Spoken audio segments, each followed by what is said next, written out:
Hi friends, good afternoon.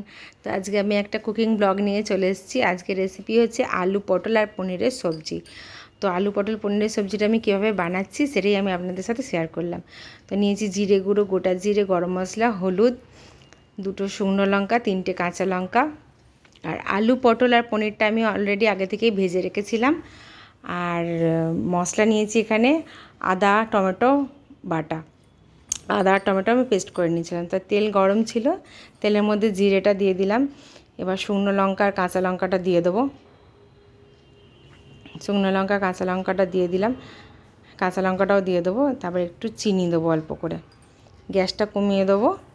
কমিয়ে দেওয়ার পর একটু হালকা নেড়ে একটু একটু চিনি দেবো। চিনি দেওয়ার পর আদা টমেটোর পেস্টটা দিয়ে দেবো। একটু চিনি দেবো, তারপর আদা টমেটোর পেস্টটা দিয়ে দেবো। আদা টমেটোর পেস্টটা দিয়ে দেবো।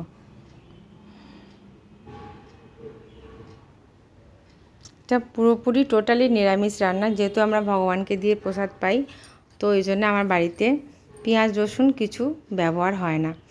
এবার আমি হলুদ গুঁড়ো আর জিরে গুঁড়োটা দিয়ে দেবো। 1 চামচ হলুদ গুঁড়ো, 1 চামচ জিরে গুঁড়ো নিয়েছি। এবার আমি যেহেতু সবজিটা দুজনের মতন বানাচ্ছি, তাই জন্য সেই পরিমাণে আমি মশলাটা দিচ্ছি। এবার আপনারা আপনাদের বাড়ির মেম্বার হয়তো বেশি, তো সেই হিসাবে আপনারা মশলাটা পরিমাণ মতন দেবেন। এরপর আমি একটু মশলাটা কষা হয়ে গেছে, এবার ওই যে পেস্টটা বানানো ছিল তার জলটা ফেলিনি, ওই জলটা আমি ওতে দিয়ে দেবো। জলটা দিয়ে দেবো। মশলাটা ভাজা ভাজা হয়ে গেছে, জলটা দিয়ে দিলাম। দিয়ে দেওয়ার পর আর একটু জল দেবো, জল অল্প রাখছি, আর একটু জল দিয়ে দিলাম। এবার একটু নাড়াচাড়া করব, দিয়ে এবার আলু পটলটা দিয়ে দেবো। আলু পটল পনিরটাও দিয়ে দেবো ওতে, পনিরটাও দিয়ে দেবো। দিয়ে এবার আমি এটা নুন দিয়ে ফুটতে দেবো। এবার আলুটা যখন সেদ্ধ হয়ে যাবে, নামাবার সময় 1 চামচ ঘি আর গরম মশলা দিয়ে নামিয়ে নেব। নুনটাও আন্দাজ মতন দেবেন, যে যেমন মানে যতটা তরকারি সেই হিসেবে আপনারাও নুনটা দেবেন। আমি 1 চামচ থেকে 1.5 চামচ নুন দিয়েছিলাম।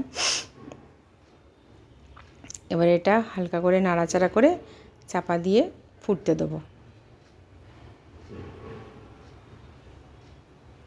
হয়ে গেছে। এবার আমি এতে ঘি দিয়ে দিলাম 1 চামচ আর গরম মশলাটা দিয়ে দেবো, দিয়ে দিলাম। এবার একটু হালকা করে নাড়াচাড়া করে এবার এটা নামিয়ে নেব। তারপরে ভগবানকে ভোগ লাগিয়ে তারপরে আমরা প্রসাদ পাবো। আরও ভোগেতে অন্ন ছিল, আর এটা ছিল আর করলা ভাজা ছিল। তো করলা ভাজার রেসিপিটা আর দেখালাম না, আর রেডি হয়ে গেছে। এবার আমি ভগবানকে ভোগ লাগাবো। এই রেসিপিটা যদি ভালো লাগে প্লিজ লাইক শেয়ার আর কমেন্টস করতে ভুলবেন না।